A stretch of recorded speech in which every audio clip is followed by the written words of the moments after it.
Hello everyone. So in this video we are going to cover environment section और ये हम लोग का जुलाई मंथ का रहेगा। And in this single video I will try to cover whole environment in one video. ठीक है, सो बहुत कम समय में I will try to cover this environment topic. देखो आज हम लोग इसमें कवर करेंगे और कुछ क्वेश्चंस देखेंगे जो जनरली पूछा गया है। और यहाँ पे मैं क्वेश्चंस आपको दिखा रहा हूँ 2021 में पूछा गया GS1 में। ठीक है, इसमें था कि differentiate the cause of the insights landslide in the Himalayan region and the western Ghat. मैं यहाँ पे ये क्वेश्चंस दिखाने का रीज़न ये है कि जैसे अभी रिसेंटली पूछा गया है और अभी न्यूज़ में देखने को मिला है कि किस तरह से केरला में लैंडस्लाइड देखने को मिला था, तो यहाँ भी हम लोग कवर करेंगे उस चीज़ को, टॉपिक को, फिर आपको दिखाएंगे कि किस तरह से हमारे लिए रिलेवेंट हो जाता है। सो चलो हम लोग चलते हैं बिना किसी देरी का और इसमें हम लोग आज पूरा कवर कर लेंगे। ठीक है, सो लेट्स स्टार्ट।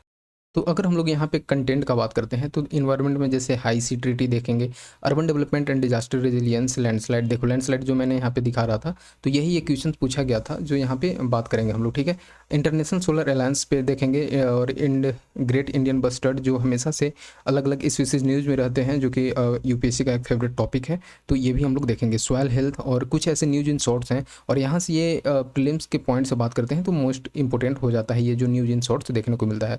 सो चलो हम लोग चलते हैं बिना किसी देरी का, और ये हम लोग का फर्स्ट टॉपिक हो जाता है हाई सी ट्रीटी। ठीक है, हाई सी ट्रीटी बेसिकली है क्या, और ये न्यूज़ में इस कारण से रहता है, और इस बार रहने का न्यूज़ में इस वजह से रहा कि एक रिसेंटली एक एग्रीमेंट देखने को मिला है जिसको कि BBNJ एग्रीमेंट बोलते हैं, और ये है इंडिया ने साइन किया है, बायोडाइवर्सिटी बियॉन्ड नेशनल ज्यूरिसडिक्शन, जिसको कि हाई सी ट्रीटी भी बोल सकते हैं। ठीक है, और बोलते हैं ये आता है आपका मिनिस्ट्री ऑफ अर्थ साइंस के अंडर। ठीक है, तो ये चीज़ अभी हम लोग इसके और डिटेल्स में देखेंगे कि ये बेसिकली है क्या। ठीक है, देखो यहाँ पे अगर हम लोग इसका डिफिनेशन का बात करते हैं तो basically outside the national jurisdiction of any country अगर बात करते हैं तो ये आ जाता है आपका हाई सी में। अभी इसको हम लोग और डिटेल में देखेंगे। तो यहाँ पे जैसे देखो, तो यहाँ पे आप देख सकते हो यूएन क्लोज मैरीटाइम जोन के अकॉर्डिंग यहाँ पे डिवाइड किया गया है, और यहाँ से और आप अच्छे से समझ पाओगे।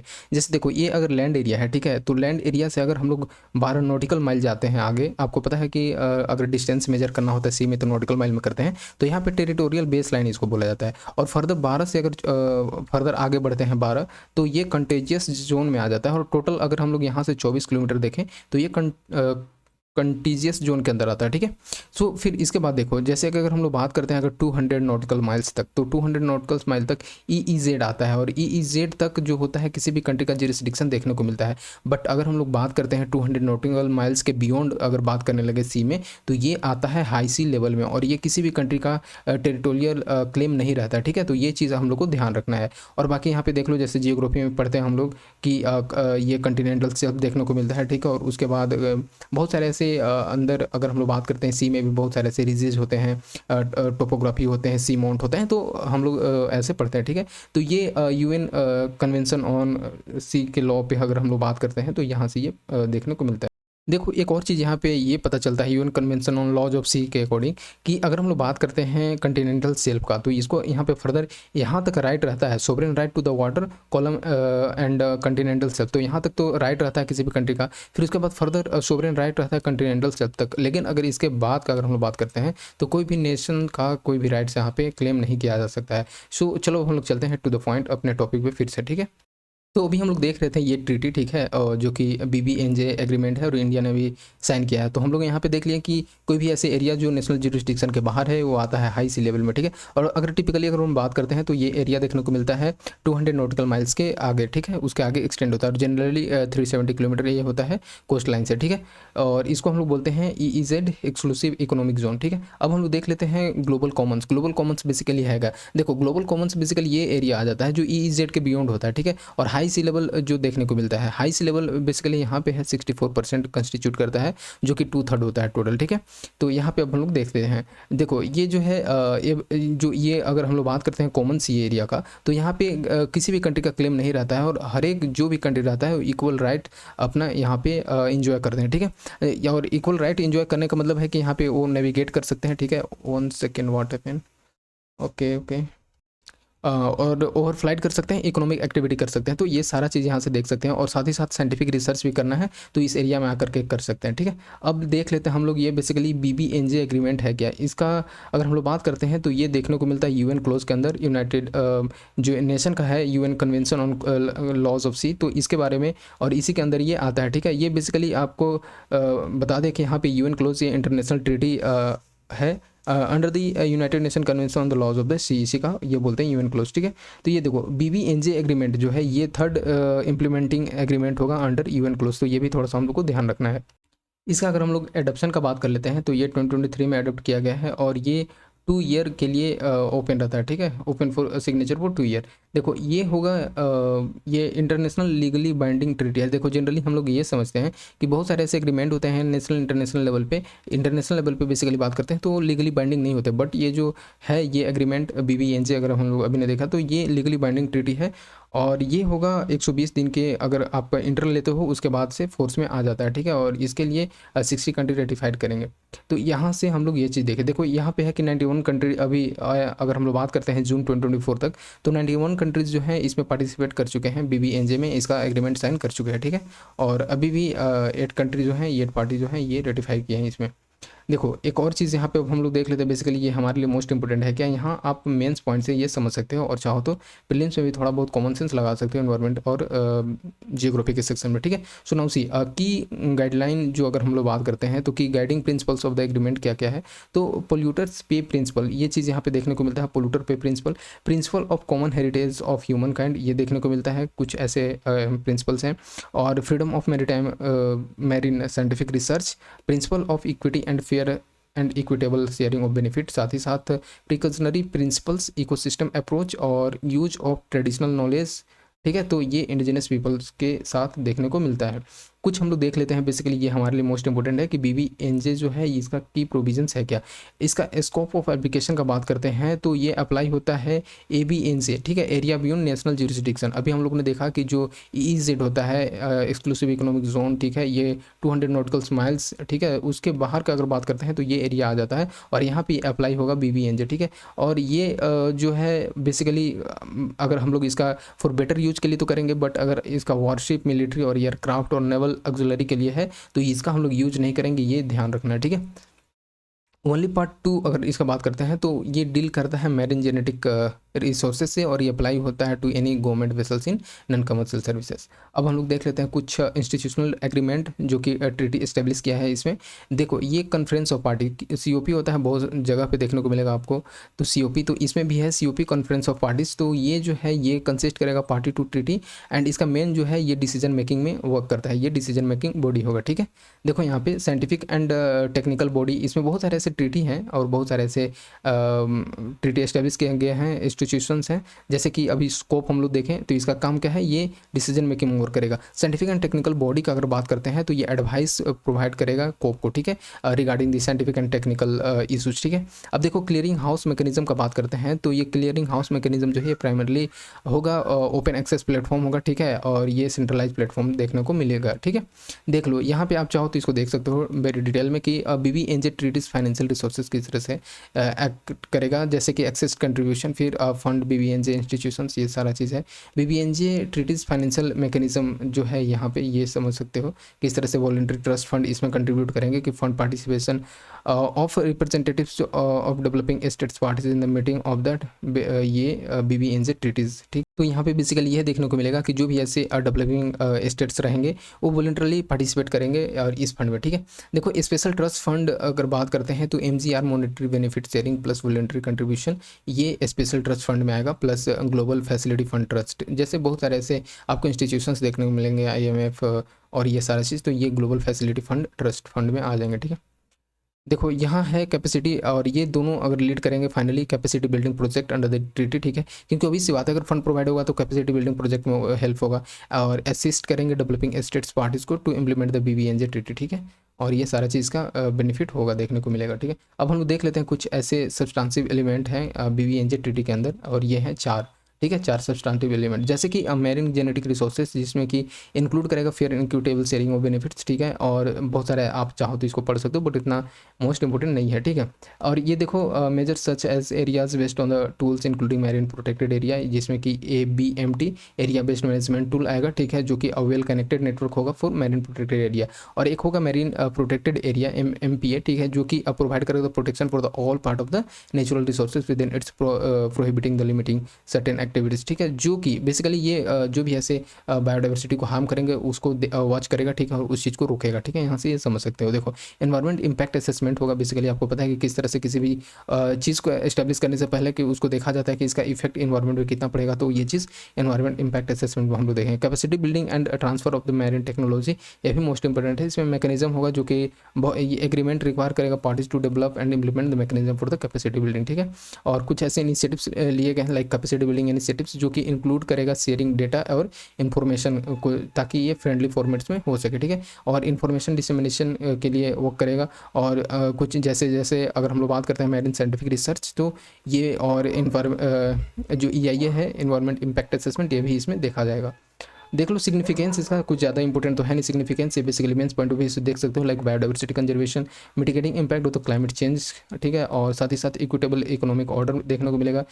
अगर इंडिया के बारे में अगर हम बात करते हैं, इंडिया के सिग्निफिकेंस से अगर देखें तो स्ट्रेटजिक एक्सपेंशन देखने को मिलेगा। लाइक BBNJ एग्रीमेंट जो है इंडिया को अलाउ करेगा, इन्हांस करेगा its strategic presence in the area beyond the EEZ। Obvious सी बात है हर कंट्री को करेगा, बट इंडिया के पॉइंट से देखें तो ये EEZ के बियॉन्ड जो भी ऐसे इसके प्रोमिसिंग होंगे वो चीज़ इसको हेल्प करेगा, ठीक है। और रिसोर्स बेनिफिट का बात करते हैं तो एडिशनल शेयर करेगा मॉनेटरी बेनिफिट, ठीक है। और ये स्ट्रेंथन करेगा इंडियन मैरीन कंजर्वेशन एफर्ट को, ठीक है, और साथ ही साथ उसके कोलेब्रेशन को भी। तो ये चीज़ इसका बेनिफिट है। प्रमोशन एंड ट्रेडिशनल नॉलेज का बात करते हैं तो ये फॉलो करेगा इंक्लूसिव, इंटीग्रेटेड और इकोसिस्टम सेंट्रिक अप्रोच को, जो कि बेस रहेगा प्रिकॉशनरी प्रिंसिपल पे, ठीक है। और ये प्रमोट करेगा बेसिकली ट्रेडिशनल नॉलेज को और इंडिजिनस पीपल को इसमें इन्वॉल्वमेंट है, जैसे कि हम लोगों ने अभी ऊपर देखा था। अब चलो चलते हैं थोड़ा सा, अब हम लोग देख लेते हैं UN क्लोज के बारे में। यूनाइटेड नेशन का जो कन्वेंशन ऑन लॉ ऑफ सी है, इसके बारे में हम लोग देख लेते हैं, ठीक है। तो UN क्लोज का बात करते हैं तो ये कम्प्रहेंसिव इंटरनेशनल लॉ है जो कि बाइंडिंग होता है, ठीक है। और ये लॉ जो है ये ले डाउन करता है the broad framework for the legitimate behaviour on the use of sea. देखो बेसिकली क्या होता है कि किसी भी कंट्री जो है अपना अपना एक टेरिटोरियल अगर बात करते हैं तो क्लेम करने लगता है, तो उसी चीज़ को वॉच करने के लिए, उस चीज़ को रेगुलेट करने के लिए ये UN क्लोज इस्टेब्लिश किया गया था, ताकि कोई भी ऐसे राइवलरी देखने को ना मिले, ठीक है। और ये बेसिकली अडॉप्ट किया गया इन 1982, ठीक है। और ये अगर इसका फोर्स में आने का बात करते हैं तो 1994 से फोर्स में आ जाता है, ठीक है। इसमें देखो 170 पार्टीज हैं और साथ ही साथ इंडिया भी इसमें पार्टिसिपेटेड है, ठीक है। अब देख लेते हैं हम लोग इसका प्रोविजंस। तो ये डिफाइन करता है the rights and the duties of the national regarding activities in the sea, ठीक है। जो भी ऐसे नेशंस का राइट और ड्यूटीज़ हैं कि सी में, ओशियन में कैसे आपको वर्क करना है, कैसे एक्टिविटी करना है, इसके बारे में सारा चीज़ इसमें मेंशन है, ठीक है। देखो इंटरनेशनल सी बेड अथॉरिटी, ये हमेशा से हम लोग पढ़ते आते हैं, तो ये इस्टेब्लिश किया गया था। बेसिकली इसका काम है कि किस तरह से माइनिंग और जो भी ऐसे एक्टिविटीज़ होते हैं उस चीज़ को रेगुलेट करना है, ठीक है। ये ओशियन फ्लोर में देखने को मिलता है। और ये बेसिकली आपको जो बियॉन्ड नेशनल ज्यूरिसडिक्शन है उसके लिए यूज होता है, क्योंकि पता है कि जो नेशनल ज्यूरिसडिक्शन में है उसके लिए तो अपना स्टेट्स का रहेगा ही, ठीक है। बट जो नेशनल ज्यूरिसडिक्शन के बाहर है उसके लिए ये सारी चीज़ इस्टेब्लिश किया जाता है। देखो इसमें टेरिटोरियल डिमार्केशन का बात करते हैं तो इसमें दो चीज़ देखने को मिल रहा है। टेरिटोरियल सी, ठीक है, ये एक्सटेंड करता है दो नहीं बट और भी है इसमें। देख लो पहले जैसे टेरिटोरियल सी है तो ये 12 नॉटिकल माइल से बाहर। देख लो कंटेजियस जोन का बात करते हैं तो ये एक्सटेंड होता है 24 नॉटिकल माइल्स तक, ठीक है। और ये बेसिकली बफर जोन के लाइक ये एक्ट करता है, ठीक है। तो यहाँ से ये समझ सकते हो। फिर उसके बाद अगर EEZ का बात कर लेते हैं हम लोग, तो EEZ में ये 200 नॉटिकल माइल्स से, और ये जो देखने को मिलता है कोस्टल स्टेट से, तो यहाँ से ये देखने को मिलता है। और यहाँ पे अगर हम लोग बात करते हैं तो यहाँ पे फुल सोवरेनिटी देखने को नहीं मिलता है, ठीक है, कोस्टल स्टेट्स का, ठीक है। तो ये चीज़ यहाँ से समझ सकते हो। और लेकिन अगर बात करते हैं सोवरेन राइट्स और जुरिस्डिक्शन का, तो ये इसके लिए है यहाँ पे। और बेसिकली यहाँ पे जो भी ऐसे conservation management of marine resources है उसके लिए यहाँ पे उनका राइट्स है, ठीक है। तो ये चीज़ यहाँ से समझ सकते हो।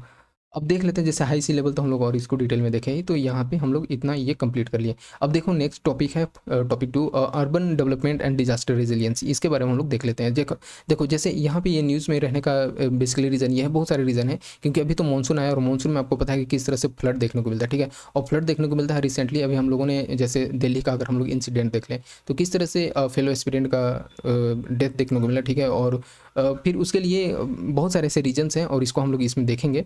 तो यही है कि अर्बन डेवलपमेंट और disaster resilience building, disaster resilience city को किस तरह से बनाना है और इस चीज़ को कैसे फॉलो किया जाएगा। और जो फॉलो नहीं करते हैं ऐसे मॉडल कोड को कि तो उसके कारण क्या बहुत सारे ऐसे इंसिडेंट्स देखने को मिल जाते हैं, ठीक है। तो ये कैजुअलिटी बहुत सारे देखने को मिलते हैं। तो ये सारा चीज़ हम लोग 1 बाई 1 देखेंगे। देखो अगर हम लोग इसका बात करते हैं वल्नरेबिलिटी ऑफ इंडियन सिटीज़, तो अब ये चीज़ पता चलता है कि पॉपुलेशन सेंटर्स की अगर बात करते हैं तो 30% ऑफ द इंडियन ऑलरेडी जो है ये सिटी में रह रहे हैं, ठीक है। और ये एक्सपेक्टेड है कि 40% जो है ये 2030 तक हो जाएंगे, सिटी में उनका पॉपुलेशन हो जाएगा। बेसिकली ये माइग्रेशन कर रहे हैं रूरल टू अर्बन एरियाज में, ठीक है। देखो अनप्लान्ड अर्बनाइजेशन जो है ये इसका मेन अगर बोल सकते हैं इसके पीछे रीज़न है, जो कि किस तरह से अर्बनाइजेशन ग्रोथ हो रहा है इंडिया में, और फाइनली ये अनप्लान्ड वे में हो रहा है, जिसके कारण से बहुत सारे ऐसे कैजुअलिटी, बहुत सारे ऐसे इंसिडेंट्स देखने को मिलते हैं, ठीक है। और बहुत सारे ऐसे इन्वायरमेंट एंड रिसोर्सेज डिग्रेडेशन भी इसका एक मेन रीजन हो जाता है।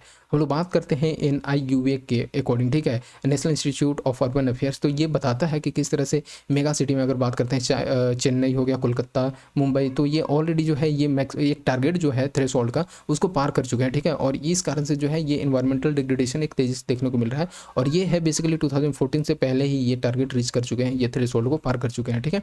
और तो यहाँ से हम लोग देख लेते हैं क्लाइमेट चेंजेस के बारे में। तो क्लाइमेट चेंजेस इसके पीछे भी बहुत सारे रीज़न हो जाते हैं, और ये भी वन ऑफ देम है, ठीक है। So put further strength on the infrastructure with the increase in the frequency. obvious सी बात है कि किस तरह से क्लाइमेट चेंजेस हो रहा है, तो क्लाइमेट चेंजेस के कारण आपको अर्बन फ्लड देखने को मिलता है, साइक्लोन देखने को मिलता है, हीट वेव देखने को मिलता है, तो ये सारा चीज़ जो होता है इसमें देखने को मिलता है। अगर हम लोग एग्जाम्पल लेते हैं 2023 में, तो टोरेंशियल रेन देखने को मिला था शिमला और सोलन डिस्ट्रिक्ट्स ऑफ हिमाचल प्रदेश में, जो कि लैंडस्लाइड का एक रीज़न बन गया था, ठीक है। और इसी कारण से जब यहाँ पे अगर ऐसे लार्ज अमाउंट में अगर टोरेंशियल रेंस देखने को मिलते हैं, तो बहुत सारे ऐसे फ्लैश फ्लड देखने को मिलेगा, क्लाउड बस्ट देखने को मिलेगा, ठीक है। और बहुत सारे ऐसे लाइव्स एंड लिवलीहुड को डिस्टर्ब होते हैं इस चीज़ में।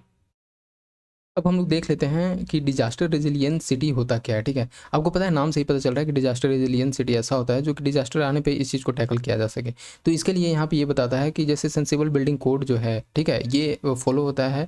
अगर हम लोग इस चीज़ को फॉलो करते हैं विद द इनफॉर्मल सेटलमेंट, तो ये जो है ये वल्नरेबल एरिया में बनाया जाता है, और इस चीज़ से है कि बेसिकली ये टैकल किया जा सकता है जो भी ऐसे कैजुअलिटी होंगे इन फ्यूचर, ठीक है। और इस डिजास्टर रेजिलियंट सिटी में ये बताया जाता है कि बिल्डिंग कोड के अकॉर्डिंग कि कोई भी ऐसे वल्नरेबल एरियाज है, लाइक जहाँ पे अगर फ्लड प्लेन है, स्टीप स्लोप है, तो वहाँ पे ऐसे सिचुएशन में आपको बिल्डिंग बनाना नहीं है, ठीक है। और तो ये चीज़ यहाँ से बताया जाता है। बहुत सारे ऐसे हैं, आप कॉमन सेंस से भी इस चीज़ को पढ़ सकते हो। हमारे लिए मोस्ट इंपॉर्टेंट क्या है वो चीज़ हम लोग देखेंगे। देखो कुछ ऐसे इनिशिएटिव्स और मैकेनिज्म है for the developing urban disaster resilience, ठीक है। यहाँ पे ये चीज़ अगर आप चाहो तो, अगर आपका कैसा रिस्पॉन्स रहा कि अगर मुझे और डिटेल में इस चीज़ को बनाना है, या फिर जो भी हम टारगेटेड पॉइंट है उस चीज़ को देखें, so you can comment on the comment section, और यू कैन सजेस्ट मी, ठीक है। सो लेट्स सी इनिशिएटिव्स कुछ ऐसे हैं जो, और mechanism for the developing urban resilience, ठीक है, अर्बन डिजास्टर रेजिलियंस। इसके लिए है गवर्नेंस के पॉइंट्स अगर हम बात करते हैं, तो ये एक्ट लाया गया था डिजास्टर मैनेजमेंट एक्ट 2005 में, ठीक है। तो ये चीज़ है, इसमें है कि और भी ऐसे इंस्टीट्यूशंस हैं जो कि इस नेशनल डिजास्टर मैनेजमेंट के अंदर आते हैं, like state disaster Management authority के लिए अलग है, नेशनल डिजास्टर रिस्पॉन्स फोर्सेस हैं। तो ये सारा चीज़ है जो कि डिजास्टर को कहीं ना कहीं आने के बाद, और उसको पहले भी ये किस तरह से प्रिज्यूम करना है और उस चीज़ को टैकल करना है, ये चीज़ यहाँ पे देखा जाता है। National policy on disaster management आया था 2009 में। ये बताता है कि किस तरह से एक safe and disaster resilient India बनाना है, ठीक है, और with the developing a holistic और प्रोएक्टिव वे में, ठीक है। और साथ ही साथ मल्टी डिजास्टर्स ओरिएंटेड और टेक्नोलॉजी ड्राइवन स्ट्रेटजी। ऑब्वियस सी बात है, अभी अगर रिसेंट टेक्नोलॉजी का अगर हम लोग यूज करते हैं, सो दैट ये जो भी ऐसे कैजुअलिटी देखने को मिलते हैं उस चीज़ को कहीं ना कहीं कम किया जा सकता है, ठीक है। लाइक अगर हम लोग टेक्नोलॉजी में यूज करते हैं, ठीक है, तो फॉर एग्जांपल अगर प्री वेदर कंडीशन इक्विपमेंट लगाते हैं, तो उसे पता चल जाएगा कि क्या मौसम होने वाला है, क्या सिचुएशन होगा, तो उस चीज़ से हम लोग सतर्क हो सकते हैं। देखो नेशनल डिजास्टर मैनेजमेंट प्लान ये 2016 ये प्रोवाइड करता है framework and direction to the government agencies for all the phases of the disaster management cycle, ठीक है। तो ये चीज़ भी अच्छा है फॉर द गवर्नमेंट एजेंसीज के लिए, ठीक है, और ताकि इस सारी चीज़ को टैकल किया जा सके। देखो गवर्नमेंट स्कीम्स का बात करते हैं, तो इसमें आता है जैसे कुछ ऐसे गवर्नमेंट स्कीम्स जो कि चाहो तो आप मेंस में यूज कर सकते हो, like Atal mission for rejuvenation and urban transformation AMRUT, ठीक है। लाइक ये housing for all schemes and smart cities mission, जो कि फोकस करता है smart cities sustainable and exclusive, और साथ ही साथ liveable while promoting economic growth. तो इकोनॉमिक ग्रोथ के साथ साथ किस तरह से सिटी को स्मार्ट बनाना है, अपने लाइफ को ईजी करना है, ये सारी चीज़ इसमें इंक्लूड है। देखो climate smart cities assessment framework का बात करते हैं, तो ये कंसिस्ट करता है इंडिकेटर अक्रॉस 5 कैटेगरीज। तो इसमें 5 कैटेगरीज देखने को मिलते हैं, लाइक अर्बन प्लानिंग देखने को मिलता है, green cover and biodiversity, energy and green building, साथ ही साथ मोबिलिटी एंड एयर क्वालिटी और वाटर मैनेजमेंट। ये सारे चीज़ जो है कहीं ना कहीं इससे पता चलता है कि किस तरह से सिटी को होना चाहिए, कि उसमें क्या क्या क्वालिटी होना चाहिए, उसको कैसे स्मार्ट बनाया जा सकता है। यूनियन बजट है ये उतना इंपॉर्टेंट नहीं है। देखो चैलेंजेस कुछ हैं, आप चाहो तो इसको मेंस पॉइंट से, ये जो भी है इसमें मेंस पॉइंट से ही हम लोग देख रहे हैं, ठीक है। तो लैक ऑफ प्लानिंग, जो लैक ऑफ प्लानिंग है मोस्ट इशू है, ये बताता है नीति आयोग ने, ठीक है। और नीति आयोग बताता है, बोलता है अपनी रिपोर्ट में कि 65% ऑफ द इंडियन सिटीज़ जो है कि इनके अभी करेंटली मास्टर प्लान नहीं है, ठीक है। जिस कारण से सारा चीज़ जो भी है ऐसे डिजास्टर कभी कभी देखने को मिल जाते हैं। गवर्नेंस इशू एक मोस्ट एक क्रिटिकल थिंग है इसमें, जिसमें कि political influences on decision for the location for the infrastructure development ये लीड करते हैं, ठीक है। और आपको पता है कि अगर पॉलिटिकल इन्फ्लुएंस कहीं कहीं देखने को मिलता है इन सच फॉर सिचुएशन, कभी कभी तो पॉलिटिकल इन्फ्लुएंस बेटर रहता है, but Samuel in some situation कभी कभी ये एडवर्स हो जाता है और डिसीजन मेकिंग में भी एक बैरियर क्रिएट कर देता है। तो ये भी थोड़ा सा आप समझ सकते हो, ठीक है। देखो कंक्रीटाइजेशन एक मोस्ट इंपॉर्टेंट इशू है इसमें, और इस चीज़ को टैकल करना बहुत जरूरी है। कंक्रीटाइजेशन से केवल डिजास्टर और फ्लड ही नहीं होता है, बट यहाँ से कि अगर हम लोग बात करते हैं कि वाटर टेबल जो है ये भी डाउन हो रहा है, ठीक है। और बहुत सारे आपको एग्जांपल अगर बात करते हैं बेंगलुरु में, ठीक है, तो बेंगलुरु चेन्नई, 1 सेकेंड, बेंगलुरु चेन्नई, तो इन सारे एरिया में जो है वाटर टेबल डाउन हो गया। और इसके पीछे अगर स्टडी किया गया तो इसमें पता चला कि कंक्रीटाइजेशन एक मोस्ट इंपॉर्टेंट है, क्योंकि यहाँ से वाटर जो है ये सीपेज नहीं करता है अंडरग्राउंड में, ठीक है। तो ये सारा चीज़ रीजन हो जाता है। क्रम्बलिंग इंफ्रास्ट्रक्चर, देखो क्रम्बलिंग इंफ्रास्ट्रक्चर में अगर हम लोग बात करते हैं तो सीवरेज और जो भी ऐसे ड्रेनेज सिस्टम होते हैं बहुत सारे ऐसे इंडियन सिटीज़ में, ठीक है, जो कि इनएडिक्वेट फॉर्म में लगाए गए हैं। और साथ ही साथ इसमें बहुत सारे ऐसे हेवी रेनफॉल हो जाता है जो कि वाटर लॉगिंग का रीज़न हो जाता है, ठीक है। और जो कि अभी दिल्ली में रिसेंटली देखा गया, और फ्लडिंग भी एक हो जाता है जो कि जनरली मानसून सीजन में ज़्यादा देखने को मिल जाता है, ठीक है। बस यही है, बाकी आप चाहो तो वे फॉरवर्ड में देख सकते हो कि गवर्नेंस में आपको क्या करना होगा। तो डिजास्टर मैनेजमेंट जो है ये डेवलप करना होगा, और ये होगा म्यूनिसिपैलिटीज़ में किस तरह से उनका इन्वॉल्वमेंट अच्छे से होना चाहिए, उनका फंक्शन को किस तरह से प्रॉपरली एम्पावर करना होगा, उनको इफिशिएंट इम्प्लीमेंटेशन और प्लान डिस्चार्ज के लिए, और कैसे उसको बिल्ड करना होगा। देखो फाइनेंस में अगर बात करते हैं तो एक मेन इशू होता है, तो फाइनेंस और फंड प्रोवाइडिंग सिस्टम और मैकेनिज्म भी एक बेटर होना चाहिए, ठीक है। तो climate finance can be mobilise by the creation of a land bank, ठीक है। तो ये जो होता है ये बेसिकली अब यहाँ पे बताया जा रहा है कि म्यूनिसिपैलिटीज़ के द्वारा ऑन होता है, ठीक, और ऑन होता है, और यहाँ पे ये चीज़ यहाँ से ये होना चाहिए, एक जो लीजिंग प्रॉपर्टीज़ है बेटर वे में होना चाहिए, ठीक है। ऑप्शन ऑफ द कॉर्पोरेट, जो CSR का बात करते हैं, कॉर्पोरेट सोशल रिस्पॉन्सिबिलिटी, ये होना चाहिए कि इसको और भी अच्छे से एक्सप्लोर करो, ठीक है। और PP का बात करते हैं तो ये इसेंशियल हो जाता है, ठीक है, ताकि एक बेटर वे में फंड हो सके, ताकि जो भी ऐसे उसको नियर फ्यूचर में फंड का ज़रूरत हो, ताकि एक बेटर इंफ्रास्ट्रक्चर को डेवलप किया जा सके, साथ ही साथ लो कार्बन और एनर्जी एफिशिएंट डेवलपमेंट किया जा सके, ठीक है। तो ये सारा चीज़ आप चाहो तो इसको यूज कर सकते हो। देख लो ये हमारे लिए कुछ कुछ इंपॉर्टेंट है जो कि आप यूज़ कर सकते हो मेंस में अच्छे से, ठीक है।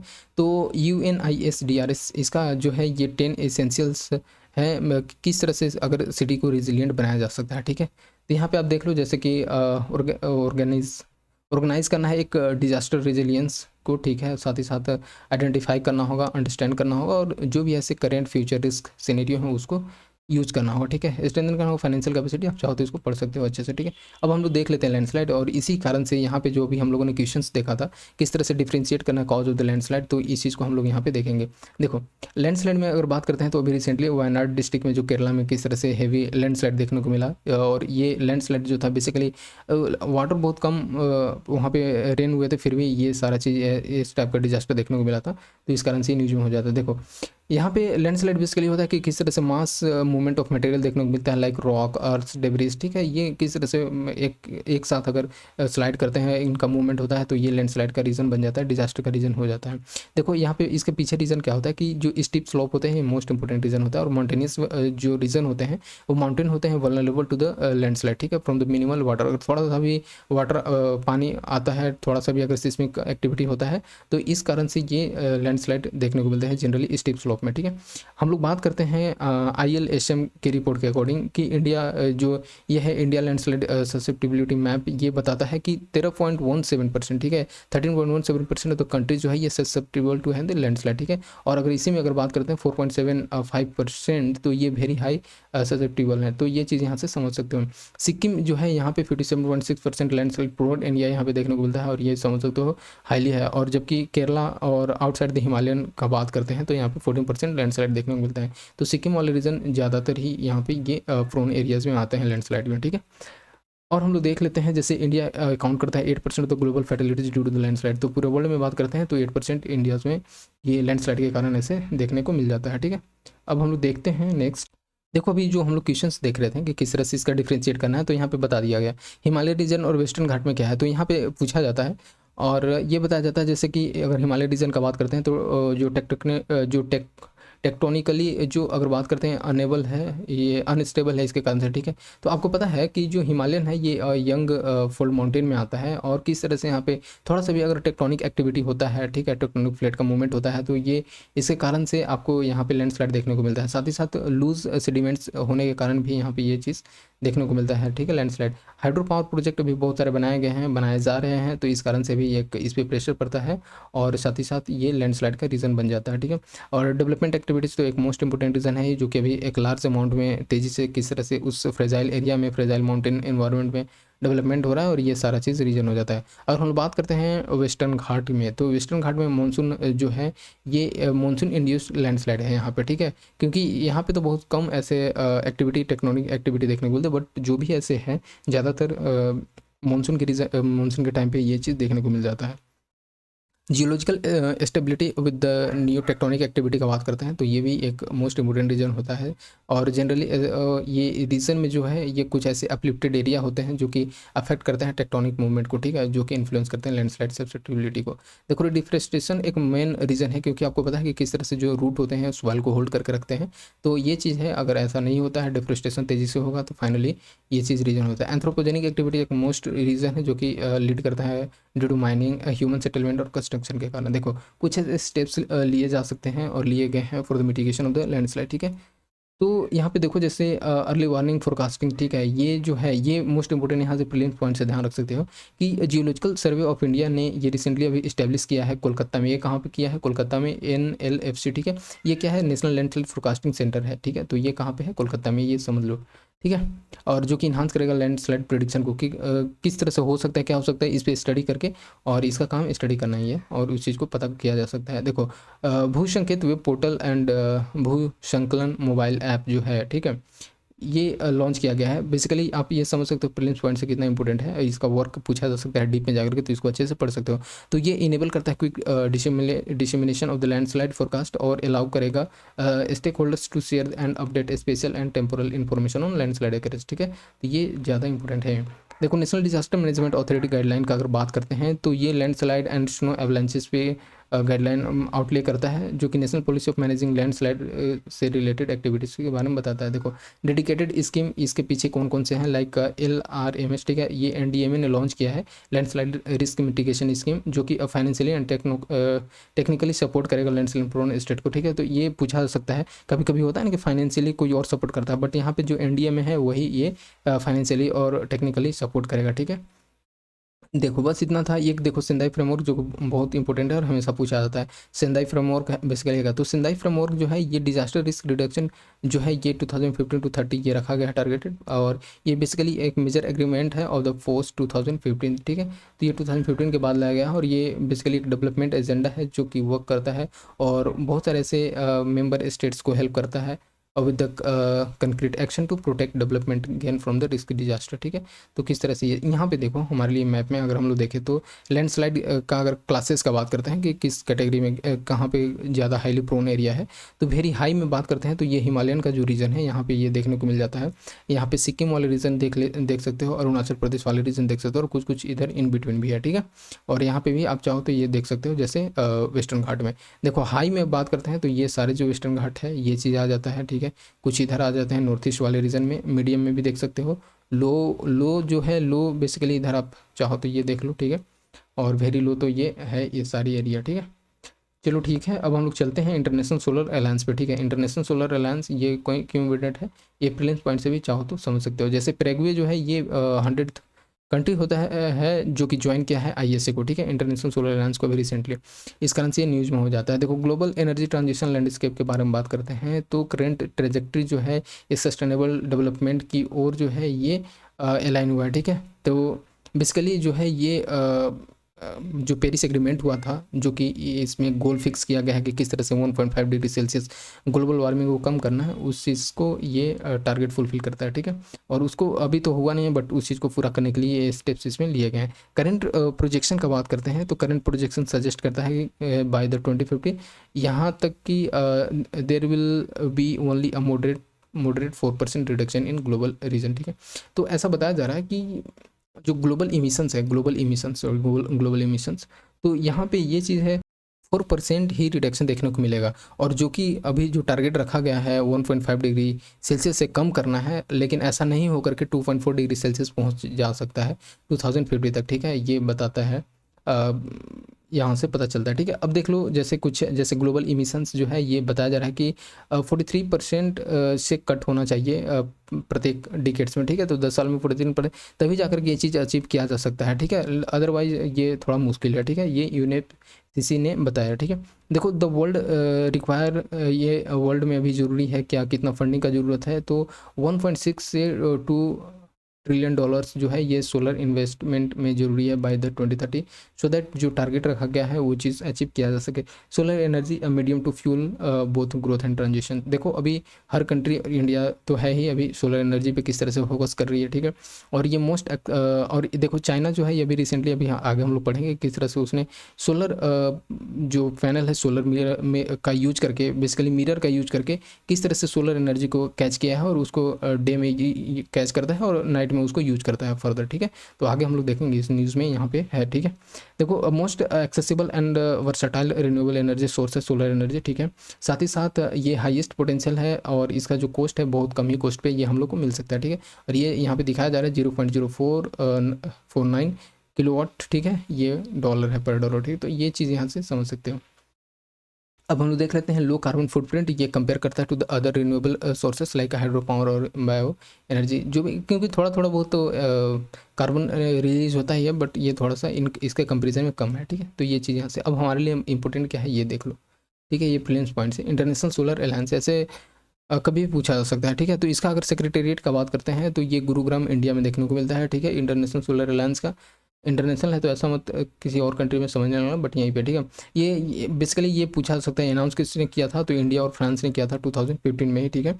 और ये किए थे UN Paris climate change conference जो COP21 हुआ था यूएनएफसीसी का, वहाँ पे ये किया गया था, ठीक है। जिसका अगर हम लोग बात करते हैं फ्रेमवर्क एग्रीमेंट, ये फोर्स में आया 2017 से। एडप्ट कब किया गया था, अनाउंस कब किया गया था 2015 में, बट फोर्स में आया 2017 में। इसका ट्रीटी का बात करते हैं तो ये इंटर गवर्नमेंटल ट्रीटी है, ठीक है, ऑर्गेनाइजेशन, जो कि एक एक्शन ओरिएंटेड है, और जो भी इसका कोलेबोरेशन प्लेटफॉर्म है for increase deployment of the solar energy technology. तो इसमें अगर बात करते हैं तो 119 सिग्नेटरी मेंबर हैं, ठीक है, और 100 रेटिफाई किए हैं इसमें। देखो ऑल यूएन मेंबर स्टेट्स का बात करते हैं 2020 अमेंडमेंट टू फ्रेमवर्क एग्रीमेंट, ठीक है। तो ये एलिजिबिलिटी है सारे का सारे जितने भी यूएन मेंबर स्टेट्स हैं। इसका मेन रोल का बात कर लो तो ये इंश्योर करेगा एनर्जी एक्सेस, एनर्जी सिक्योरिटी, और साथ ही साथ फैसिलिटेट करेगा energy transition in the members countries, ठीक है। तो ये चीज़ यहाँ से समझ सकते हो। देखो जैसे लीस्ट डेवलप्ड कंट्रीज और स्मॉल जो आइसलैंड डेवलपिंग स्टेट्स हैं उसको उस पर ज़्यादातर फोकस किया गया, क्योंकि इनको जो फंड का एक्सेस बहुत कम हो पाता है, तो इसके लिए उनको एक हेल्प करना बहुत ज़रूरी है, ठीक है। देखो partnership with the international institutions का बात करते हैं तो ये है एग्जांपल, अगर बात करते हैं तो ऑब्जर्वर स्टेटस है एट यूएन, तो ये 2021 के अकॉर्डिंग यहाँ से ये पता चलता है। 9 कम्प्रहेंसिव प्रोग्राम जो है ये फोकस करता है 3 प्रायोरिटी एरिया पे, like analytics, advocacy and capacity building, साथ ही साथ प्रोग्रामेटिक सपोर्ट्स का। ये गाइडेड है बाय दी टुवर्ड 1000 स्ट्रेटजी। देखो ये पूछा जा सकता है, यहाँ से प्रीलिम्स का ध्यान रख लेना, ठीक है।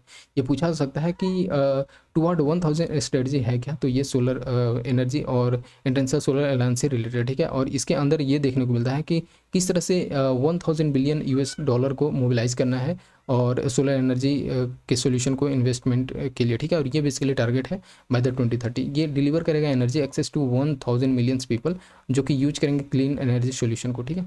और installation of 1000 gigawatt of solar energy capacity, इसमें भी ये चीज़ रखा गया है। मिटिगेट करेगा ग्लोबल सोलर इमिशंस टू, एक सेकेंड।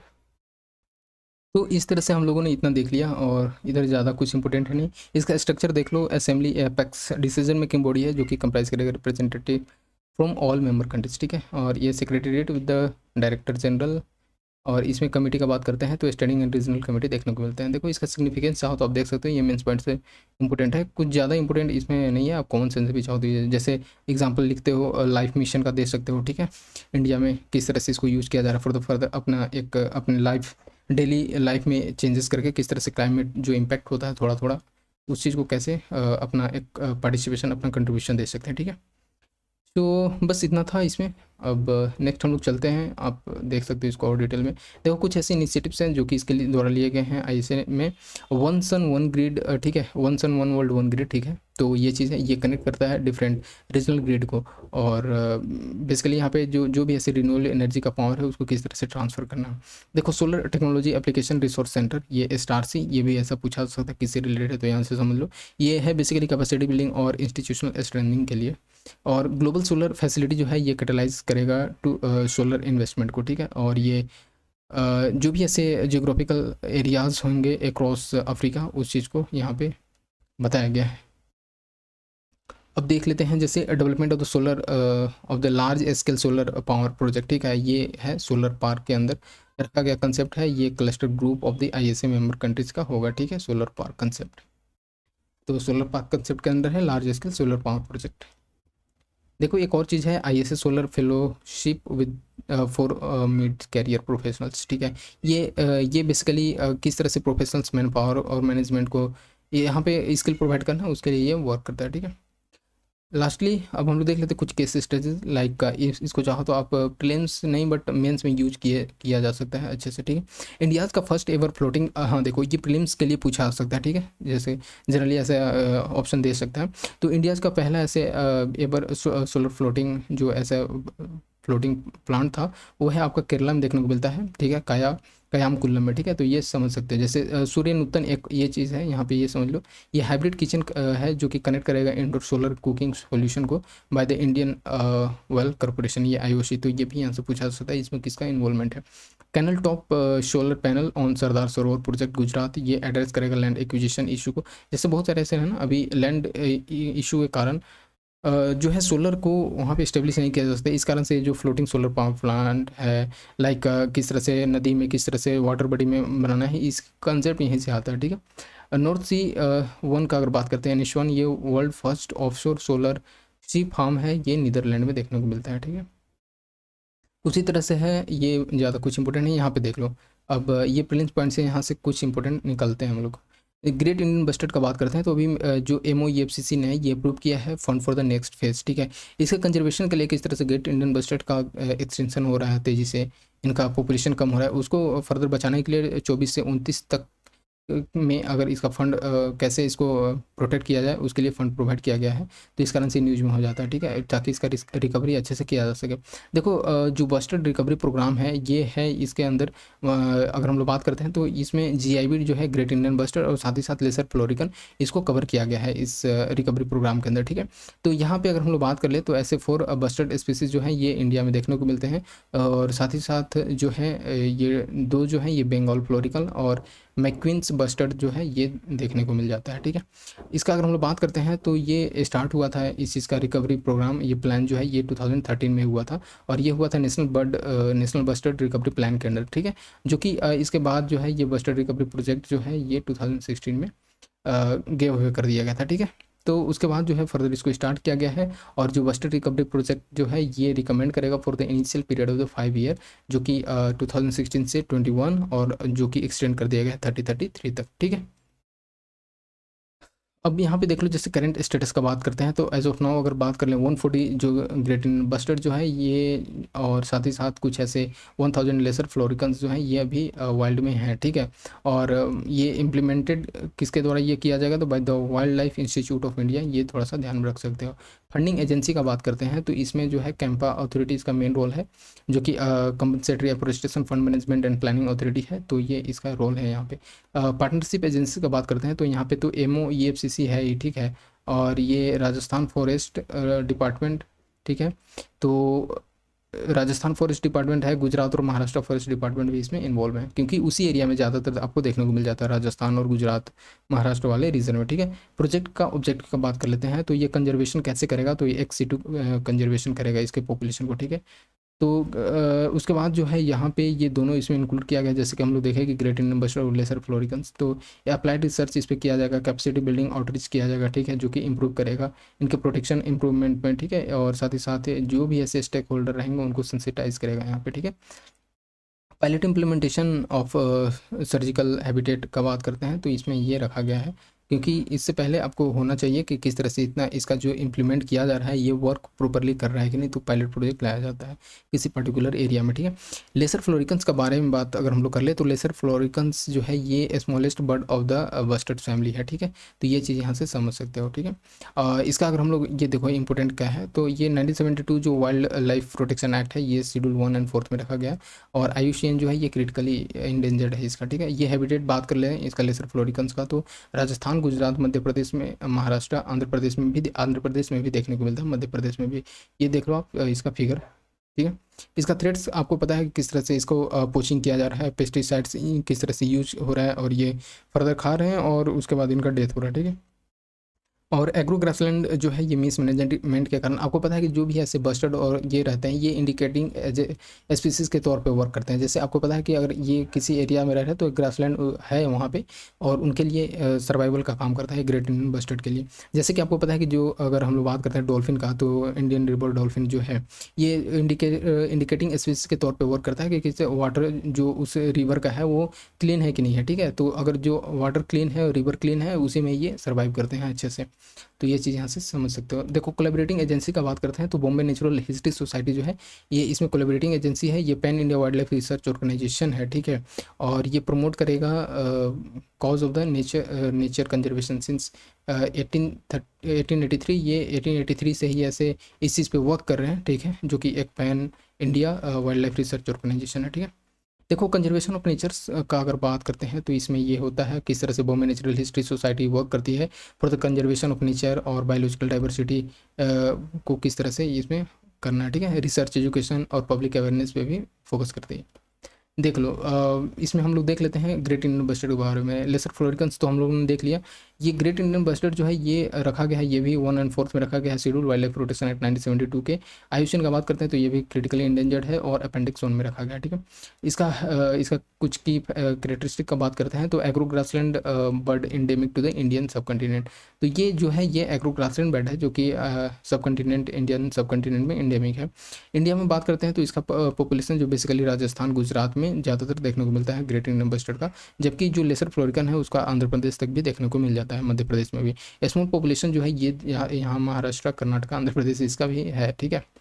तो ये चीज़ है। देखो इसका ना कुछ ऐसे एक कैटेगराइजेशन देखने को मिलता है, लाइक इसके फूड के बेसिस पे, लाइक ओमनीवोरस भी होते हैं, ठीक है, और हर्बीवोरस भी होते हैं। ये सारा चीज़ यहाँ पे देखने को मिलता है। जैसे इससे पहले हम लोग कुछ देख लेते हैं इसका थ्रेड्स के बारे में, कुछ ज़्यादा इंपॉर्टेंट तो है नहीं बट आप कॉमन सेंस से भी समझ सकते हो। प्रीडेशन, डोमेस्टिक और फेरल एनिमल्स जो है लाइक डॉग, कैट्स जो हैं इनके लिए ये प्रीडेटर्स हो जाते हैं, ठीक है।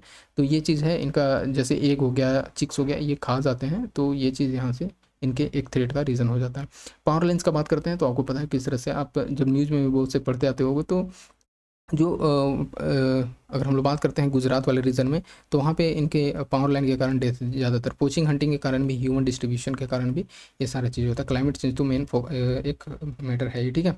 Importance of great Indian bustard का बात करते हैं तो मैंने अभी बताया था कि किस तरह से इंडिकेटिंग स्पीसीज के तौर पर वर्क करते हैं, कि जो ग्रासलैंड है उसका हेल्थ को बताते हैं कि कैसा है, ठीक है, और बेटर है तो वहाँ पर इनका सर्वाइवल बेटर होता है। स्टेप्स जो है ये क्या क्या लिए गए हैं for the great Indian bustards, तो declaration of the protected areas, तो प्रोटेक्टेड एरिया किस तरह से डिक्लेयर करना है इसके लिए फॉर द, और ये की हैबिटेड है बेसिकली नेशनल पार्क और सेंचुरी इसके लिए डिजिग्नेट किया गया है। अगर हम लोग बात करते हैं बेसिकली तो जो डेजर्ट नेशनल पार्क है राजस्थान का, ये ग्रेट इंडियन बस्टर्ड के लिए ही जाना जाता है। नालिया ग्रासलैंड जो है ये लाला बस्टर्ड वाइल्ड लाइफ सेंचुरी भी इसको बोलते हैं, ठीक है। स्पीसीज रिकवरी प्रोग्राम जो है ये है basically under the species recovery programme, ये ग्रेट इंडियन बस्टर्ड, ताकि इनका जो कंजर्वेशन अच्छे से किया जा सके, और ये जो है ये सेंट्रली स्पॉन्सर्ड स्कीम है, ठीक है।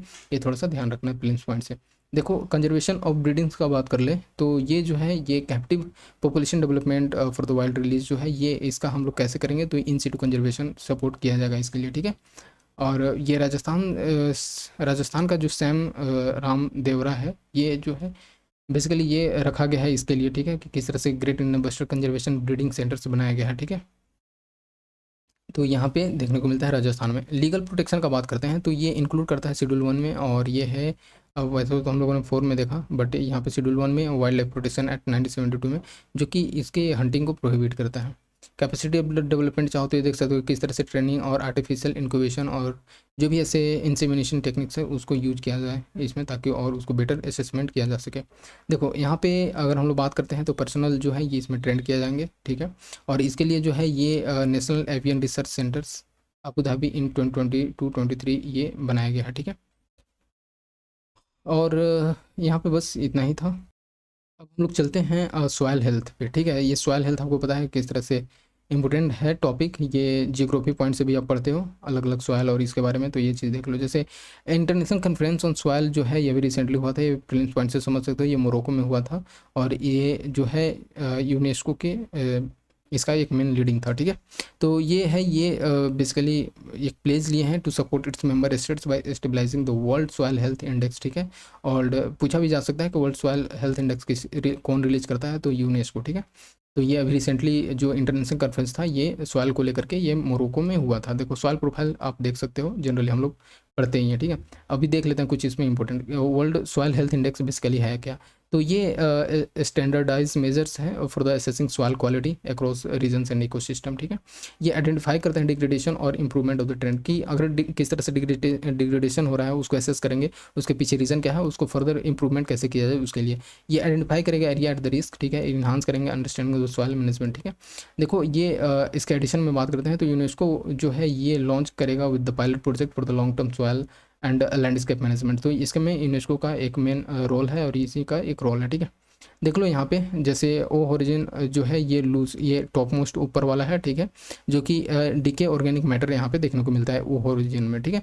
ए होरिजिन का बात करते हैं तो ये मिनरल मैटर होते हैं जो कि कुछ ऐसे इसमें ह्यूमस देखने को मिलता है।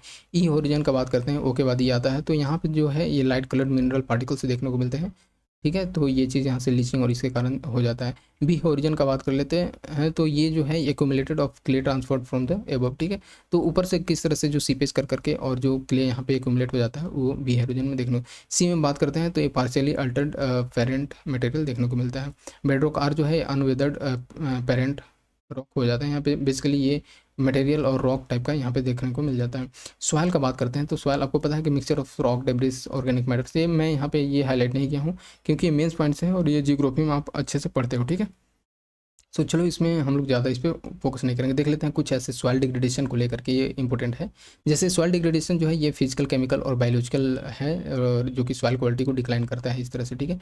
ये लॉस करता है ऑर्गेनिक मैटर्स को और सॉइल फर्टिलिटी को डिक्रीज करता है, डिक्लाइन करता है, और साथ ही साथ structural condition, erosional adverse changes और सेलिनिटी, साथ ही साथ एसिडिटी, अल्कलिनिटी, ये सारा चीज़ जो है ये देखने को मिलता है, ठीक है।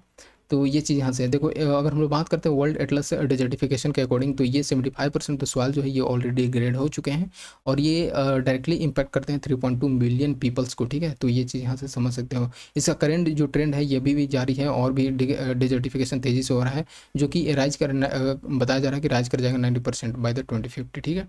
तो देखो अगर हम लोग बात करते हैं अपना इसरो की रिपोर्ट के अकॉर्डिंग तो desertification and land degradation Atlas of India जो है ये 2021 में लाया गया, जो कि इसके अकॉर्डिंग अगर बताता है कि टोटल डिग्रेडेड लैंड जो है ये है 96.4 मिलियन हेक्टेयर, ठीक है, जो कि टोटल जियोग्राफिकल एरिया का 29.3% है, ठीक है। तो ये है 2021 के अकॉर्डिंग, ठीक है, ये चीज़, ठीक है। अब हम लोग देख लेते हैं, चलो इतना था। अब हम लोग देख लेते हैं कि इसको कैसे इस सॉइल हेल्थ को और भी इम्प्रूव अच्छे से किया जा सकता है। तो कुछ ऐसे स्टेप्स लिए गए हैं by the government like promotion of the organic farming, ठीक है। तो इसमें आपको पता है कि किस तरह से राष्ट्रीय कृषि विकास योजना, ठीक है, बहुत सारे ऐसे मिशन प्रोग्राम लाए गए हैं, एक जिसमें कि MIDH है, mission for integrated development of horticulture, ठीक है। उसी तरह से है NMOP, ठीक है, national mission on oil seeds and oil pump. ये सारे चीज़ स्टेप्स ले गए हैं कि ऑर्गेनिक फार्मिंग को किस तरह से प्रमोट करना है। सॉइल हेल्थ कार्ड जो ये मोस्ट इंपॉर्टेंट है और इसमें कुछ ऐसे 12 पैरामीटर देखने को मिलते हैं और जिसमें कि NPK जो है ये मैक्रो न्यूट्रिएंट्स में आ जाता है और कुछ ऐसे सेकेंडरी न्यूट्रिएंट्स हैं लाइक जिंक, आयरन, ठीक है, कॉपर जो है, ठीक है, मैग्नीज, ठीक है, ये सारा चीज़ जो है इसमें ये देखने को मिलता है, ठीक है। उसी तरह से फिजिकल पैरामीटर हो गया, ये सारा चीज़ चाहो तो आप देख सकते हो और बस इतना है, ठीक है। अब देख लो इसमें है कि किस तरह से जो है प्रिवेंट करना है burning of the crop residue को, ये भी एक मेन रीज़न हो जाता है। बोन चैलेंजेस, आपको पता है Bonn challenge migration bird, migrative bird पे भी फोकस करता है। और जो बोन चैलेंजेस है बेसिकली यहाँ पे जो है ये बोन चैलेंजेज, ये ग्लोबल गोल है, ये ब्रिंग करता है 150 मिलियन हेक्टेयर को ऑफ डिग्रेडेड एंड डिफरेस्टेटेड लैंडस्लाइड, ठीक है। तो ये चीज़ यहाँ से समझ सकते हो। अब हम लोग देख लेते हैं कुछ ऐसे news in shorts. So wait, so I think news in shorts एक सेपरेट वीडियो में हम लोग कवर कर लेंगे, बिकॉज ये यहाँ से हम लोग का प्रीलिम्स के लिए ज़्यादातर इंपॉर्टेंट चीज़ रहता है। सो इस चीज़ को हम लोग कवर करेंगे एक सिंगल वीडियो में, ठीक है। सो thank you very much. If you are new in this channel you can do subscribe and share your friends. देखो मैं कुछ ऐसे हाईलाइटेड इसके जो पेज रहेंगे, मैं यहाँ आपके जो आप कमेंट में देखो वहाँ पे टेलीग्राम का लिंक दे दिया हूँ, ठीक है। और वहाँ से आप इस चीज़ को वहाँ पे शेयर करेंगे, आप जा करके देख सकते हो। So you can follow on Telegram, ठीक है। सो फिर मिलते हैं नेक्स्ट वीडियो में, और ऐसे ही हम लोग टॉपिक कवर करेंगे। और आई थिंक इकोनॉमी का कवर कर लेते हैं, या फिर आर्ट एंड कल्चर का भी कवर कर लेंगे नेक्स्ट वीडियो में, ठीक है। और इससे पहले अगर हम लोग चाहें तो न्यूज इन शॉर्ट्स जो है इन्वायरमेंट का, वो तो कवर करेंगे ही। सो